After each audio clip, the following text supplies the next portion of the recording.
Welcome back to the channel. My name is Seth. Today we're going to be ranking the characters of the Resident Evil series. We're going to be going mainline numbered only. Sorry if we're leaving off some people from Code Veronica in there. I'm just going to let you know up front so you're not disappointed. There might be some spoilers sprinkled in here too for the Resident Evil game, so just be warned. Let's get started. Chris Redfield's coming up first. That boulder punching dude, he's going to be an S tier from me. I love Chris. I like the way his character has changed over the years. It hasn't always been perfect, but I think that he really just kind of still fits in with all the weird ways that the games are being, kind of goofy. Because, Resident Evil, as serious as some fans like to make it be, it's not the most serious like in the world, and it has never been. And I think that he does a good job of kind of like following the goofiness wherever it goes. Jill Valentine, the second playable character from the first Resident Evil game, another member of STARS, right? She is also going to be an S tier. I really like Jill a lot. You get to be Jill in 1 and then in 3. She hasn't really, been around much, and we're kind of due for some more Jill, and she's a fan favorite. So hopefully sometime soon we'll get some brand new Jill Valentine content. The next person I want to talk about is Burton, another member of STARS, special police group. He ends up getting blackmailed by the big bad of the first game into working for him and betraying his friends. But Barry does come through at the end. He looks super great. It's a great look with the big old beard and everything. He's got a huge gun. He's got a ton of great one-liners. Barry is awesome. But the fact that he's betraying me in the game is going to keep him out of S tier or anything. But I'm happily going to put him in A tier. Next up is going to be Albert Wesker, and he is the big bad, right? He's the leader of STARS, but it turns out, he's actually a bad guy working for the Umbrella Corporation the whole time. And then he just kind of becomes more and more evil. You think he dies in the first game, but they bring him back to life. It turns out he's a super soldier, pretty much. He's got like crazy powers. He can do all this Matrix stuff. He's the real big bad guy in Resident Evil 5. He's got some of the best boss fights in the entire series. The music in those fights is super cool. He's got great one-liners. Just the way that he says Chris's name even, it rings true to me. And so I'm big fan of Wesker. He's going to go S tier. Now, Brad Vickers is a coward, and he abandons us at the beginning of the first game. He does redeem himself by showing up and everything. And then, being there for Jill in the beginning of 3, and he gets wasted, for that. But it's really not going to be enough for me. He's going to be D tier. Rebecca Chambers is part of the other part of STARS that you're going and trying to find at the beginning of the first Resident Evil game. And she's great. She's resilient. She's young.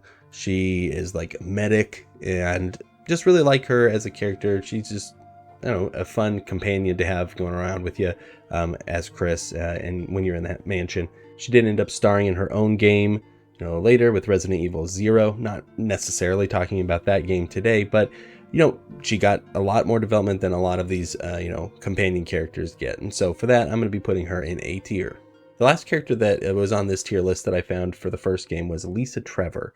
And so she is the daughter of the guy that, built the house, the big mansion that you're in and everything. And his whole family has been captured and experimented on, and she is like wearing the face of her mom, and she is like indestructible, and you can trick her into like jumping off of a cliff during her boss fight. And it is pretty sad and messed up. I'm gonna put Lisa in C tier because she's not much of a character. There's no growth or anything for her, but she's definitely more than your average monster. That takes us then into Resident Evil 2. We're going to stop with Leon Kennedy. Now, Leon is obviously going to be an S tier character. I love him. He's great in 2. I love how naive and stuff he is as the cop there. And then in Resident Evil 4, he's like trying to be the coolest guy in the world, it seems, and failing and succeeding at the same time. He shows up all the time in all of the movies and everything too, which again, we're not really taking into account here. But when it comes to like the main games, we really haven't had too much of him lately, right? Resident Evil 6 was the last time that he showed up. It's been a while, so maybe we're due for a new adventure with Leon. Claire Redfield is the other playable character in Resident Evil 2. She's the sister of Chris, and she's coming to try to find him because everything has gone upside down in Raccoon City. And so she's trying to find him. She teams up with Leon, and they go around the police station and everything, trying to solve what's going on and how does the Umbrella Corporation tie in with the police department. And she's super awesome. The way that she is ready to just go and fight William Birkin at the end of the remake is one of my favorite moments in the entire game. She's taking care of this little girl named Sherry the whole time. Yeah, Claire is definitely one where we need more of her. We have not seen and been able to be Claire for a long time, and if we're gonna get keep getting repeats of characters, then I definitely think she's one we need to revisit real soon. She's S tier. Marvin, even though this picture says Martin on the tier list, I'm like, what? His name's Marvin. He's a police officer that lets you into the police station, but he's been bit, and so he slowly starts turning into a zombie. And it's actually one of the times where I actually feel sad in the Resident Evil series, where it's like, oh dang man, Marvin was awesome. He gave me a knife that I used to get around, and I don't know, it just bums me out when he finally does turn into the zombie. I'm happily going to put him in B tier. Sherry Birkin is the little girl that Claire is taken around, right, and hanging out with during Resident Evil 2. She is the daughter of two scientists that work for Umbrella. We'll get to them in a second. She is, she's fine. She's fun. Just a little girl, right? She's sick, and so you're trying to help her out too with that. She does end up becoming a playable character in Resident Evil 6, and she does kind of come into her own more in there. I'm going to get Sherry up to B tier, not quite A, just because, there's a lot of escorting stuff and everything, and her part in the game where you're running away from Chief Irons in the remake is not my favorite. Chief Irons isn't even on this list, so yes, I'm acknowledging there are some missing spots on here, but, no list is perfect. Next up is going to be Annette Birkin, so this is Sherry's mother, and so she is, bad. She's a bad mom. She is, they're always leaving her alone and off doing their experiments and everything. And they're also doing these experiments and everything while having a child that lives in the town where these things are going on. And so I'm not a big fan of her. She does kind of come around a bit in that, she's trying to stop her husband, who has become a crazy person by the end of the game. Well, more than a crazy person. He's a crazy person by the beginning of the game. But and so I'm gonna keep her out of F tier, but she's D tier for sure. Next up is going to be William Birkin, and he is really the monster that's chasing you around the whole second game. Well, one of the monsters that's chasing you around the whole second game. He's getting more and more mutated and more just huge and gross, and it's super awesome. So if we're just talking as a monster, he would be really high, but we're talking as a character, and as a character, William Birkin is the worst. Everybody that works for Umbrella is always trying to backstab each other and trying to get more money and sell stuff off to other companies, and then in that they are always getting killed and then turning themselves into monsters to try to survive. He gets riddled with machine gun bullets, and then it's all I'll show all them, and then injects himself with the G virus, and then he turns into a scary monster. And I don't know, I think that maybe you just die, right? Just don't do that part. I don't know, man. And then he's in that he's putting his daughter at risk even more than he was before. He pretty much kills his wife. As a character, he's easily an F tier for me. As a monster and as a boss, he's so good. But on this list, he's gonna have to go down there at the very bottom. Next up, we have Mr. X, right? The tyrant from Resident Evil 2. This is one of the two monsters you really have to be dealing with throughout most of the game. He walks around in a fedora and a trench coat, and you can hear him stomping on the floor above you. He's actively moving around in the remake, trying to find you and everything. And it is one of the things that makes the game one of the most memorable things that I've ever played, because you don't know where he's going to be, and you can open a door and all of a sudden he's just right there, and it's always scary. He also progresses and changes a bit as the game goes along. He doesn't talk or anything, right? So you can't say he has really much of a character, but that also works in his favor in that he's not a negative character. So I'm going to put him in C tier.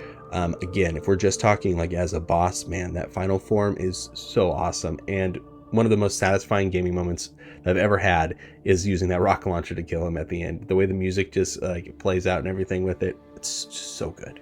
Another big player in Resident Evil 2 is going to be Ada Wong. She is she's like a fun spy person, right? And you think, oh, she's like with the, the FBI and everything. Oh, but no, she's really working for Umbrella, working for Albert Wesker. And, she has her own motives and everything, and she keeps all that real close to the chest, but she betrays my boy Leon. So I instantly don't like her that much because that, but she's super cool. And she wears weird clothes, like, to go around doing these things. Like, she knew she was going to be going and doing sneaking stuff, so it doesn't make sense to me to wear like red dresses and stuff in that. I can understand why the game designers would do that, but I don't understand why she would choose to wear those. All of that being said, though, Ada keeps popping up. She's in 4, she's in she's in 6. They get to be playable in both of those as well. And so, she really does get kind of fleshed out and everything, and it's fun to see her continue to interact with all of these other characters. And so I'm going to be putting Ada in A. Now, Hunk is a hard one because he's one of those things where it's like, he's the coolest thing, right? He's like the guy who can't die. He goes in and finishes any mission. Everybody who goes with him always gets killed, but he always manages to walk out and survive what's going on. You play as Hunk in like some extra add-on stuff. His like soul survivor stuff in the remake is great, but like also like the time trial, like escaping and everything stuff in the original Resident Evil 2 is also really cool. And again, like as a teenager, you look at him, you're like, whoa, that guy is so awesome. Like a real Darth Maul kind of effect. But unlike Darth Maul, he hasn't been fleshed out or anything over the years. So it's not like you can continue to be like, yeah, he is cool and deep and everything. He's still cool, but he doesn't really have a ton going on for him depth wise. He's going to be in B tier, but that's as high as I can get him. Next up, we're going to talk about Resident Evil 3, and Carlos from the remake specifically is one of the coolest dudes ever. Like I've heard different people say different actors that they think he looked like. I've heard some people say Nicolas Cage, but to me, he's always been Keanu Reeves. Like to me, he feels like Keanu Reeves, and in a great way, like speed Keanu Reeves, and that's a great character to be. He's great with like the one-liners. He gets great weapons to play as. He's just a lot of fun whenever he's around, but he's selfless. He does work for Umbrella, the bad corporation, but he doesn't realize that they're bad. And when he does realize that they're bad, he's totally like against working for them now. So you got to appreciate that. He comes in clutch, saving Jill like a number of times. Really, really like him. He's going to be an A tier. Nikolai is the other human I want to talk about from Resident Evil 3. He's the bad guy, right? So he also, working for Umbrella. That's not a secret. But he's got like this side contract where he's supposed to be like taking notes on like how the different monsters are, performing and like what they're doing. He's taking notes specifically like right on Nemesis. And so like he's like watching you fight this guy over and over again. And by the end of the game, man, you just hate him. But that's good. Like you're supposed to hate him. And so I'm going to put him in the B tier because I think he's effective as that type of a character. But he's not deep, right? He doesn't have a lot going on. He just is after money and everything. And so that's where he's going to land. Nemesis is the name of Resident Evil 3. It's also the big monster that you're fighting throughout the whole thing. He's chasing you through the game. He's changing, adapting, turning into new forms as you go along. He's had a couple big redesigns specifically in that new RE remake. Some people don't like it. Some people, really don't like the RE3 remake at all. They like to say that it's cut out too much and everything. For me, like as not somebody who grew up playing Resident Evil 3 specifically, I wasn't like particularly attached to anything that got cut. That could be really blasphemous for some people, but that's how I feel about it.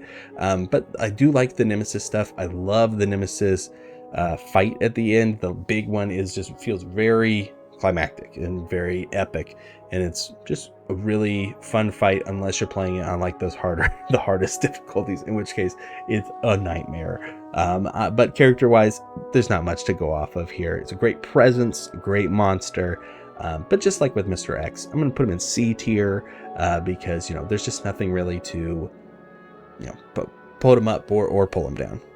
And now we're to Resident Evil 4. The game is being remade right now. I haven't played the game yet, so I can't refer to the remake on this, so just know that going in case anything is drastically different. Ashley Graham is who you're going to save in Resident Evil 4, the president's daughter. She's obnoxious, and it's a pain in the butt to try to keep her alive. I'm going to put her in C tier. She's fine. Agent Hunnigan is like who you talk to over the the comms as Leon. they've got some fun rapport with each other. They like the joke and they're flirting and everything, and it's like, oh, that's pretty fun. But nah, she's just really not much more than that. So she's gonna be a C tier also. We got Luis, right? Who, for whatever reason, Leon can't say his name right the entire game, which is very funny. Louis! Stay with me, Louis! Louis! Louis! Like a scientist dude trying to do the right thing. He teams up with you, he fights with you and everything. A little bit of a creepazoid, but not too much. I mean, given the time. I never really got too attached to him, like, you know, I guess some people have. So for me, he's going to be in that C tier. Now, I say all of those other people didn't have characters, but yet I'm still going to take the merchant and I'm going to put him in B tier because he just oozes personality. Like the character that makes Resident Evil 4 in a lot of ways. My opinion of this character is very heavily, you know, influenced by the Mega 64 skit that they did Resident Evil 4 like in real life. So though I know it might be higher than some people would put him, I'm not going to apologize for what I've done with keeping him in B tier. Sadler is the big bad in Resident Evil 4. He's like a cult leader. He's injecting people with Las Plagas, and it's doing bad things to you. And so I don't like him. I think that and not in the way like you're like, oh, I'm not supposed to like him. I just don't like him very much. I think that he's kind of boring. I don't know. His plans to take over the world and president's daughter and all this stuff is like, okay, dude. So I'm going to put him in D tier. He does turn out to be a pretty gross monster by the end of all of it, but nothing that's going to get him up any higher than that. Salazar is like a small little man, a wee little man, and he's gross. And him and Leon have some great banter with each other. He gets like a knife thrown in his hand. He turns into a giant gross monster, which should not be a surprise. I'm going to put into Salazar up into B tier, super memorable, but again, not that deep.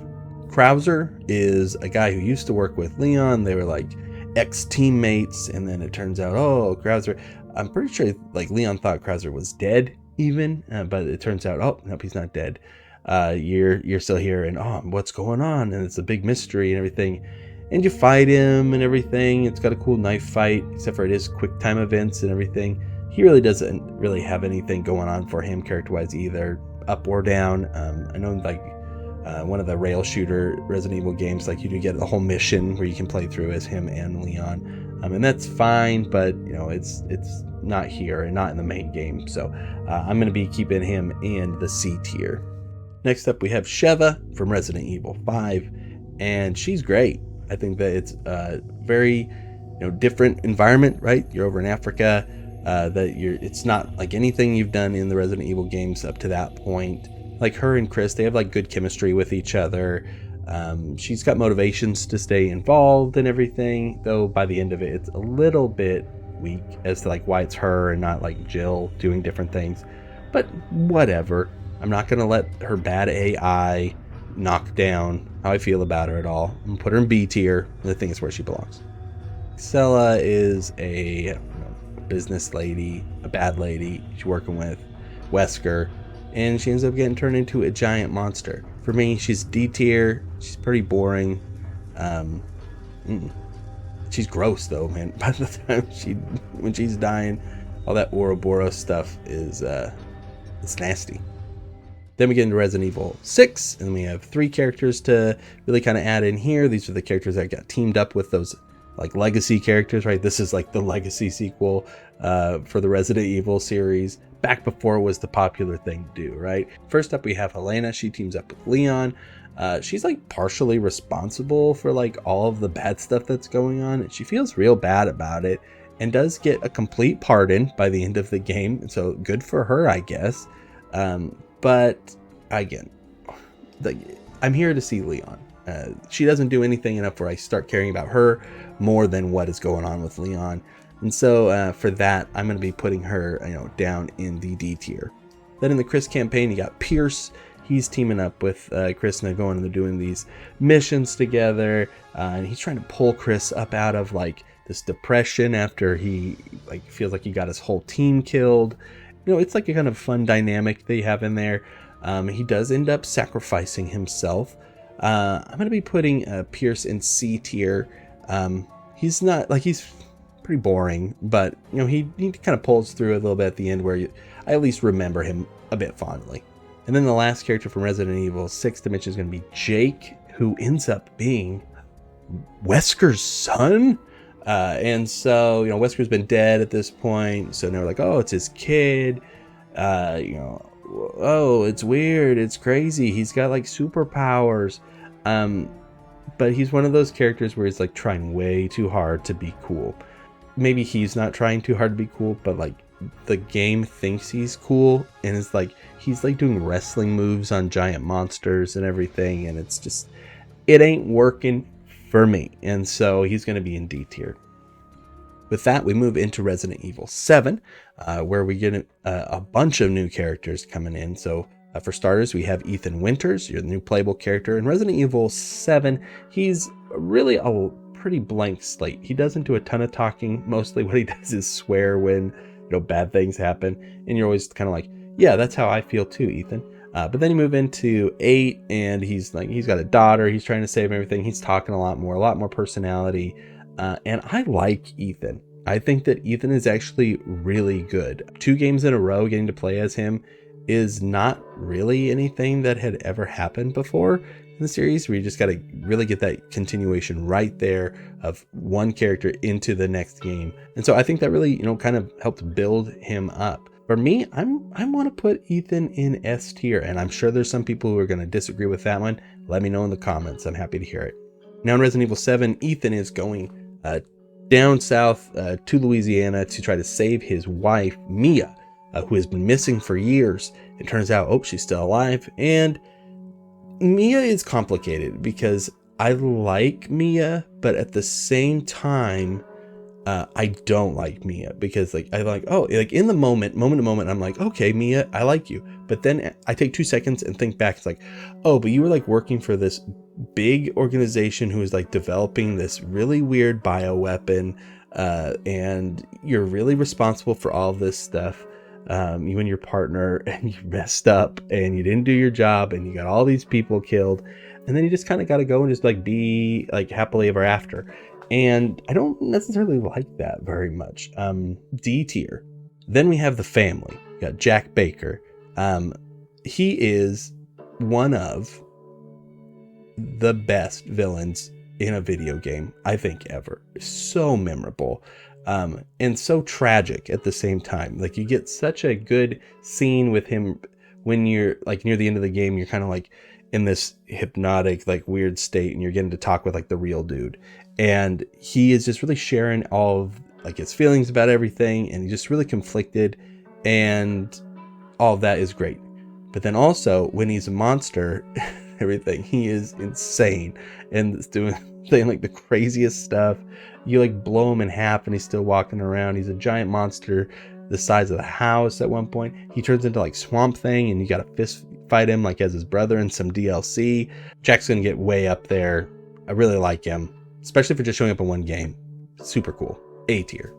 Now his wife is Marguerite Baker, and no, for as nice of a lady as Marguerite might have been, I absolutely despise her in the game. She's a scary bug lady who like crawls around and like has a nest in her nether regions that shoots bugs out at me. And I just, you know, hot take, not a fan of that. She's so gross and very scary. She's going to be in D tier. Margaret and Jack have a son named Lucas, who was like a serial killer pretty much before all of the bad stuff happened in the game. So he's just kind of like taking advantage of all of that stuff. He is being mind controlled and stuff a bit, but he was a bad dude already. I don't like him either. His part of the game is fine, but man, I just hate his character. He is like unbearable to me. I'm gonna put him in F tier, maybe solely because he does that part where like rips his fingernail off.